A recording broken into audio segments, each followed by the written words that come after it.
Hey guys, юу байцгаана? За One Piece юу удаад нь сурлаа эхлэх гэж байна. За өнөөдрийн сурлаар гэх юм бол та бүхэнд амлсан ёсоор тэрхүү 800 жилийн өмнөх түүх, дээрээс нь 800 жилийн түүхтэй шууд холбогдож буй тэрхүү Chopper-ийн талаар түүхийг та бүхэнд ярьж өгөх гэж байна. За тэгэхээр та бүхэн бүгд мэдж байгаа. Бичлэг эхлэхээс өмнө намайг дэмжиж дор байгаа хэсэгт лайк болоод subscribe хамгийн гол нь дараад үзээрэй. Бас нэг сануулгах зүйл гэх юм бол энэ бичлэгийг дуус хүртэл нь үзэхгүй бол миний яг юу хэлэх гэж байгаа санааг ойлгохгүй хоцорчих магадaltaй шүү заяа. Тийм болохоор та бүхэн аль болох дуустал нь үзээрэй. За бичлэг рүүгээ шууд орцгоё. Let's go. Одааг үнэндээ Chopper-ыг хинээс сэдвүүлж санаа авч хийсэн бэ гэхээр Санта Клаусын буг болох Рудольф гэдэг нэртэй буг. Энэ Рудольф гэдэг нэртэй буг нь болохоор хамар нь ерөнхийдөө улаан хамартай. Тэгээд бусдаас айгүй содон байсан учраас үргэлж одоо адилхан бугнуудаа цаа бугнуудаа гадуурх гэдэг байсан байгаа. Тэгсэн ч гэсэндээ энэ бугны хувьд гэх юм бол хамгийн сүүлд Санта Клаусын буг болоо дээрэс нь тэр цааг бугнуудын дундах бүр хамгийн урд байдаг буг нь болсон байгаа. Өөрийнх нь ичиж зовдөг байсан тэр улаан хамарнаас нь гэрэл асдаг тийм бугны талаар түүх хүүхэлтэй нөхцөл байдаг. За энээс Ода ерөнхийдөө Chopper-ыг сэдвүүлж авч хийсэн гэсэн. За байж. Тэгэхээр Chopper бол цаа буг тийм буг гэсэн үг бол биш шүү заяа. Ингэхээр нэг гол зүйлх ярьж байгаа. Та бүхэн Сорожима буюу Тэнгэрийн арлын аркийг бүгд үзсэн байх гэж найдаж байна. Тэрний хамгийн гол дайсах нь болох Enel байгаа.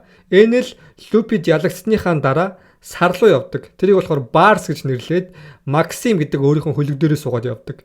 Сар руу явсны дараа сарн дээр ерөнхийдөө хинч байгаагүй. Сарн дээр юу ч байгаагүй. Тэгсэн чинь жижигхэн Chopper-тай адилхан Roft-ууд бүгд унтсан байдаг. Тэгсэн чинь Enel сарн дээр очиод цахилгаан шүүд мэдээж өөрийнхөө цахилгааны энергийг гаргасан чинь тэрхүү Roft-ууд нь бүгд амь ордог хөхгүй. Өөрөөр хэлбэл эндээс юу гэж хэлэх гээд байгаа юм гэхээр Chopper бол дэлхийн ямар нэгэн амьтан цаабуг альсвал элбэх биш. Chopper бол сарнаас ирсэн харь гаргийн робот гэсэн үг. Тэгээ ягаад ч юм тэрхүү Enel-ийн хажууд байгаа Roft-ууд буюу тэр жижигхэн тэр төрхтөө жижигхэн тэр одоо Roft-ууд нь Chopper-тай бүр хитрхээ адилхан. Өөрөөр хэлбэл Chopper сарнаас ирсэн гэсэн үг. Сарнаас ирээд дээрэс нь цэнхэр амартай Chopper өөрийгөө цаа буг гэж бодсон ч бугнуудад ялгуурлан гадуурхтаад хөөгддөг. Тэрч байтаа хүмүүс дээр очисон ч хүн биш одоо мангас шиг харагдсан учраас бас хүмүүст ялгуурлан гадуурхтаад хөөгддөг байгаа. Тэгээд Хилүлүк гэдэг нэртэй тэрхүү маш муу эмчтэй таарад энэ түүх эхэлдэг Chopper-ийн талаар. Тэгээ ингээд бодоод үзэх юм бол Chopper яг яаж ямар байдлаар бүр хаа байсан сарнаас дэлхийд ирснийг бол тодорхойгүй заяа. Chopper-ийн тэрхүү ой санамжинд байхгүй өөрөөр хэлбэл Roft байсан. Тэрхүү Roft нь санаандгүй байдлаар бугнуудын дунд ороод тэгээ дээрээс нь тэр үедээ өөрийнхөө чөтгөрийн жимсэг гэдсэн. Chopper-ийн чөтгөрийн жимс нь хито номи биш. Яг үүндээ цаа бугны тим чөтгөрийн жимс. За ингээ ойлгож байгаа заяаг байсан. Тэгээд өнөөдрийн Void Century-гийн түүх рүү орцгоё. Хэдүүлээ нэг зүйлийг би өмнө ярьсан шүү дээ. Laugh-Tale аралд байгаа One Piece бол оршуулга буюу ямар нэгэн буш гэж ярьсан те. Ерөнхийдөө One Piece дээр хамгийн гол чухал зүйлүүдийг гаргаж ирэхээ өмнө нэг аркууд гаргаж ирсэн байгаа. За чинь хэдүүлээ маш тодорхой ярих юм бол Marineford аркийг бол хүн болгон тухайн үед хүлээж ирсэн. Хурдан Marineford-ын тулаан болгооч те. Цагаас галтын дайныг хурдан болгооч гэж хүмүүс ярьж ирсэн ч Oda тэрний өмнө маш сунжруулсан нэг аркийг гаргасан. Энэ болохоор Impel Down-ы арк. Impel Down-ы арк болохоор Luffy, Jinbe болоод Ivankov-тай уулзсан хамгийн чухал одоо бас хэрэгтэй арк байсан бохоггүй. Тэгээд тэрхүү Marineford-ын дайны арк эхэлсэн. За яг энэтэй адилхан Dressrosa буюу бүгд Doflamingo-г одоо дийлэх ёстой байтал тэрний өмнөх арк нь юу байлаа? Punk Hazard гэдэг арк байсан. Тэгэхээр Punk Hazard-ын арк маш чухал арк байсан тийм үү? Тэгээд Dressrosa-руу холбогдож орж байгаа. Тэгэхээр Одагийн хувьд гэх юм бол өөрийгөө амарчлаад Egghead гэдэг аркийг зурхгүйгээр шууд Laugh-Tale руу очиулаад тэгээ хамгийн сүүлийн тулааныг Emote их тулааныг шууд хийчих боломжтой тий. Тэгвэл өөрт нь амар штэ. Тэгтэл заавал яагаад өөрийгөө 100 барин байж цаг гарган байж Egghead гэдэг аркийг хийсэн. Энэ Egghead-ийн дараа бол ойлгомжтой ерөнхийдөө Laugh-Tale арал руу явах байхгүй. Одоо энэ Elbap-ийн арал руу үргэлжлээ шууд Laugh-Tale арал руу явна гэсэн. Тэгэхээр Egghead арк бол Laugh-Tale арал руу очих тэрхүү сүүлийн тулаантай холбогдох тэрхүү Void Century-тэй холбогдох хамгийн чухал нууцыг Egghead аркд агуулгацсан гэсэн үг. Тэгээд хэдүүлээ бодоод үзэх юм болно шүү дээ.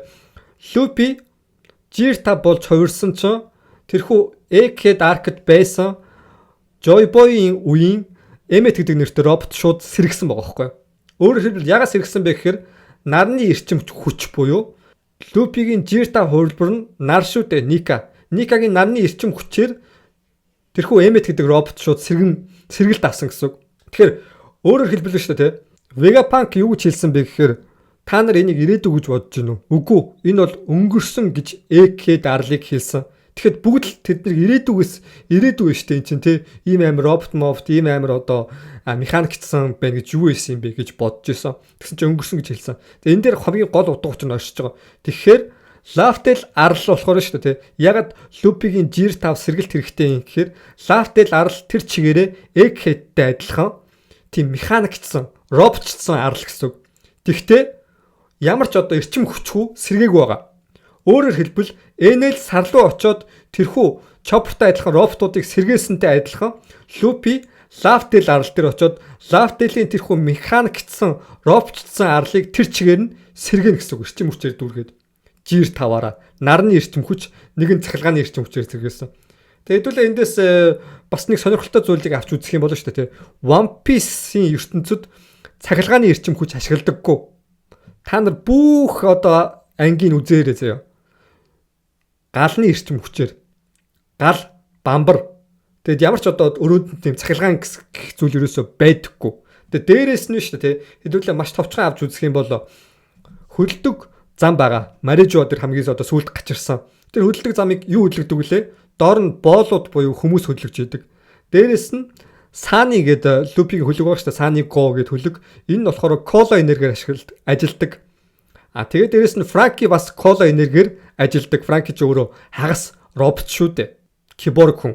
Дээрэс нь Water 7 гэдэг арктер байдаг. Усны галтрыг болохоор уураар ажилдаг. One Piece дээр гардаг утас болохоор Dendem Mushi.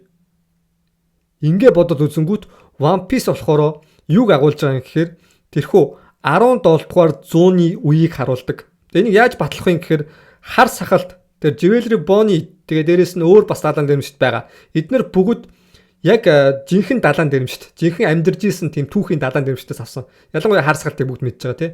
Энэ далайн дэрэмшит бүгд 17 дугаар зууны үед амьдарч байсан. Тэгэхээр 17 дугаар зууны үеийг санаа авч One Piece хийсэн гэсэн үг. За тэгээд эндээс маш гоё одоо тодорхой юмнууд ярих юм бол 18 дугаар зууны үед Benjamin Franklin цахилгааны талаар маш чухал туршилт хийсэн байгаа.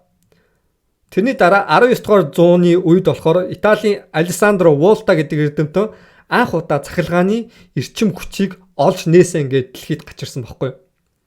Ингээ бодоод үзэнгүүт 17 дугаар зуунаас 18 дугаар зуун руу шилжих буюу өөрөөр хэлбэл галны эрчим хүчээс цахилгааны эрчим хүч рүү шилжихийг хэлж байгаа. Sorojima Arc дээр гардаг тэрхүү Chandra гэдэг чинь үүндээ гал гэсэн үг шүү дээ. Chandra болоод Индианчуудтай хийсэн Enel-ийн тулаанд Chandra-гийнхан ялагддаг тийм үү? Индианчууд ялагддаг. Энэ нь өөрөөр хэлбэл галны эрчим хүчнээс цахилгааны эрчим хүч рүү орох үеийг харуулж байгаа гэсэн үг. Ийм түүх шүү заяа. Тэгээ нэг сонин зүйл нь болохоор One Piece дээр цахилгааны эрчим хүч гэж хэрэглэхгүйгээр аяга цахилгаан буюу байгалийн цахилгааныг хэрэглэдэг. Ингээ бодоод үзэх guys.